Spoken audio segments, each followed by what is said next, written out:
Hello viewers, क्या आप सोच सकते हैं कि एक बिलियनियर जिसे दुनिया भर के कोर्ट्स में घसीटा जा रहा हो, अपने ही देश में आराम से घूम रहा हो? क्या भारत के कानून सिर्फ आम इंसान के लिए है? ये सवाल अब हर एक इंसान के जहन में है और इसका जवाब ढूंढने की लड़ाई कांग्रेस और बीजेपी के बीच एक खुली जंग बन गई है। एक तरफ यूएस के न्यायालय ने गौतम अडानी और उनके भतीजे सागर अडानी के खिलाफ ब्राइबरी और फ्रॉड के आरोप में अरेस्ट वारंट्स जारी किए हैं, तो दूसरी तरफ भारत की राजनीति इस मुद्दे पर गरमाई हुई है। आप सभी जान चुके हैं कि एक बड़ा झटका अडानी ग्रुप को लगा है। इंडियन बिलियनियर गौतम अडानी और उनके भतीजे सागर अडानी और 6 और लोगों के खिलाफ यूएस के eastern district of New York court ने ब्राइबरी और फ्रॉड के आरोप में अरेस्ट वारंट्स जारी किए हैं। ये मामला सिर्फ अडानी ग्रुप तक सीमित नहीं रहा है, बल्कि भारत के पॉलिटिकल लैंडस्केप में एक नई चिंगारी बन गया है।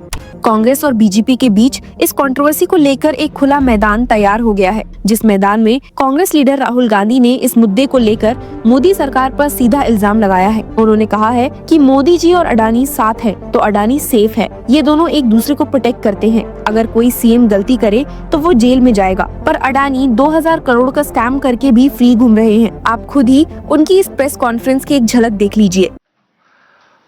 He's been indicted in the United States, and I'm wondering why Mr. Adani is still running around a free man in this country. Chief ministers have been arrested. Jharkhand chief minister was arrested.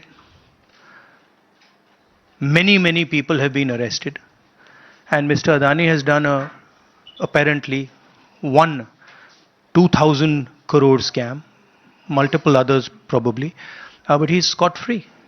He's running around. There's no problem. There's no investigation. And we've been raising this again and again and again. We've been raising it with the Madhvi Buch issue. We've been raising it. And it's a vindication of what we've been saying. The Prime Minister is protecting Mr. Adani. And the Prime Minister is involved in corruption with Mr. Adani. This has been clearly indicated. तो राहुल गांधी ने demand किया है कि गौतम अडानी को तुरंत arrest किया जाए। दूसरी उनकी डिमांड है कि सेबी चेयरपर्सन मधवी पुरी बुच को उनकी पोस्ट से हटा दिया जाए और उनकी इम्पार्शियलिटी की इन्वेस्टिगेशन हो। तीसरी डिमांड जो कांग्रेस की है वो ये है कि ज्वाइंट पार्लियामेंट्री कमेटी यानी कि जेपीसी बनाई जाए, जो अडानी ग्रुप की ट्रांजैक्शंस की डिटेल में जांच करे। हालांकि आपको बता दूं कि बीजेपी ने कांग्रेस के आरोपों को जवाब देते हुए कहा है कि जिस वक्त ये ब्राइब दिया गया उस वक्त उन राज्यों में कांग्रेस या उनके अलाइज की सरकार थी। BJP IT cell head Amit Malviya ने कहा है, जब ये एलिज्ड ब्राइब्स दिए गए, आंध्र प्रदेश वाईएसआर कांग्रेस के अंडर था, तमिलनाडु डीएमके के अंडर था और छत्तीसगढ़ कांग्रेस के अंडर था, तो कांग्रेस खुद अपनी गलतियों के लिए जवाब दे। उन्होंने ये भी कहा कि इस कंट्रोवर्सी का टाइमिंग सस्पिशियस है। बीजेपी ने इसको पॉलिटिकल वेंडेटा बताते हुए कहा है कि यूएस इंडिक्टमेंट और राहुल गांधी का स्टेटमेंट दोनों विंटर सेशन ऑफ पार्लियामेंट के पहले आए हैं, जो कांग्रेस की स्ट्रेटजी का एक हिस्सा हो सकता है। पर क्या ये पॉलिटिकल वेंडेटा है या फिर सच में इतना बड़ा स्कैम हुआ है? इसका जवाब तो हमें केस के वर्डिक्ट आने पर ही पता चलेगा। यूएस प्रोसिक्यूटर्स का कहना है कि गौतम अडानी और उनके एसोसिएट्स ने 2020 से लेकर 2024 के बीच $265 मिलियन यानी कि लगभग 2236 करोड़ का ब्राइब दिया ताकि इंडियन गवर्नमेंट ऑफिशियल से सोलर एनर्जी कॉन्ट्रैक्ट जीत सके। ये कॉन्ट्रैक्ट्स रुपीस 16,880 करोड़ के मुनाफे का एस्टिमेट लेकर आए थे। आंध्र प्रदेश, तमिलनाडु, उड़ीसा, छत्तीसगढ़ और जम्मू एंड कश्मीर के स्टेट इलेक्ट्रिसिटी बोर्ड्स ने solar energy corporation of India के माध्यम से पावर सप्लाई एग्रीमेंट साइन किए। एक हाई रैंकिंग ऑफिशियल, जिसे फॉरेन ऑफिशियल #1 कहा गया, एलिजिबली आंध्र प्रदेश में रुपीस 1,750 करोड़ का ब्राइब रिसीव करके आए हैं। ये ब्राइब गौतम अडानी ने खुद उनसे मिलकर दिया, जिसका असर ये हुआ कि आंध्र प्रदेश ने solar energy corporation of India से 7 गीगावाट्स का पावर परचेज किया। प्रोसिक्यूटर्स ने ये भी दिखाया है कि इस स्कीम की प्लानिंग और एग्जीक्यूशन काफी मेटिकुलसली की गई थी।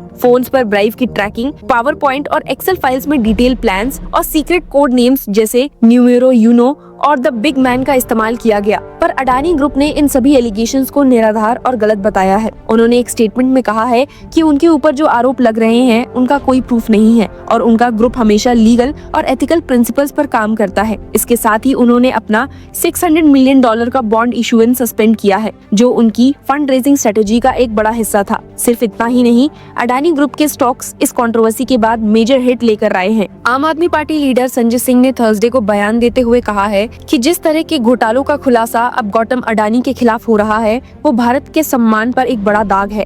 ये सिर्फ एक बिजनेसमैन का मुद्दा नहीं बल्कि देश की इज्जत का और कानून का मजाक है।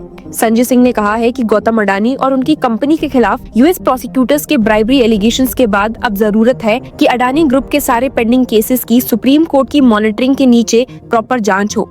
सिंह का कहना था कि अडानी के द्वारा की गई हर करप्शन चाहे देश के अंदर हो या बाहर उसका खुलासा होना चाहिए और उनके खिलाफ सख्त से सख्त एक्शन लिए जाने चाहिए।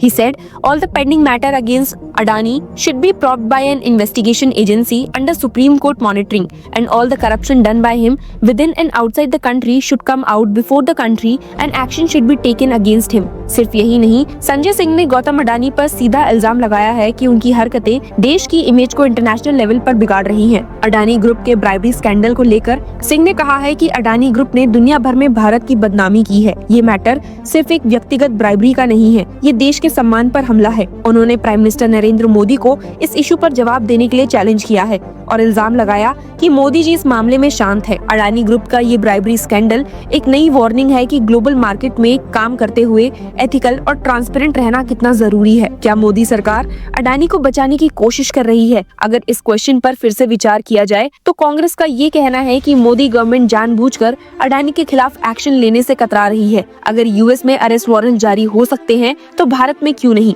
ये सवाल ऑपोजिशन के लिए एक बड़ा मुद्दा बन गया है जो विंटर सेशन में और तेज होगा। बीजेपी का कहना है कि अडानी ग्रुप के प्रोजेक्ट्स जो ऑपोजिशन रूल स्टेट्स में चल रहे थे उनका भी रिव्यू होना चाहिए, लेकिन राहुल गांधी कहते हैं कि इन्वेस्टिगेशन तब तक क्रेडिबल नहीं होगा जब तक अडानी को अरेस्ट करके उनसे सवाल जवाब नहीं किए जाए। अडानी ग्रुप कंट्रोवर्सी अब सिर्फ एक कॉर्पोरेट केस नहीं रहा, ये एक पॉलिटिकल मैदान बन गया है जिसमें बीजेपी और कांग्रेस एक दूसरे पर इल्जाम लगा रहे हैं। इन्वेस्टर्स, इंटरनेशनल कम्युनिटी और आम जनता सब इस केस के अगले डेवलपमेंट्स का इंतजार कर रहे हैं। ये कंट्रोवर्सी सिर्फ भारत के कॉर्पोरेट और पॉलिटिकल सिस्टम्स का नहीं बल्कि ग्लोबल गवर्नेंस का भी एक बड़ा मुद्दा बन गई है। क्या भारत इस कंट्रोवर्सी से कुछ सीख पाएगा या फिर ये सिर्फ एक पॉलिटिकल ब्लेम गेम बनकर रह जाएगा? जवाब तो आने वाले समय में मिल ही जाएंगे, पर एक बात तो तय है कि ये कहानी अभी खत्म नहीं हुई है। So stay tuned with law chakra to know more about this case.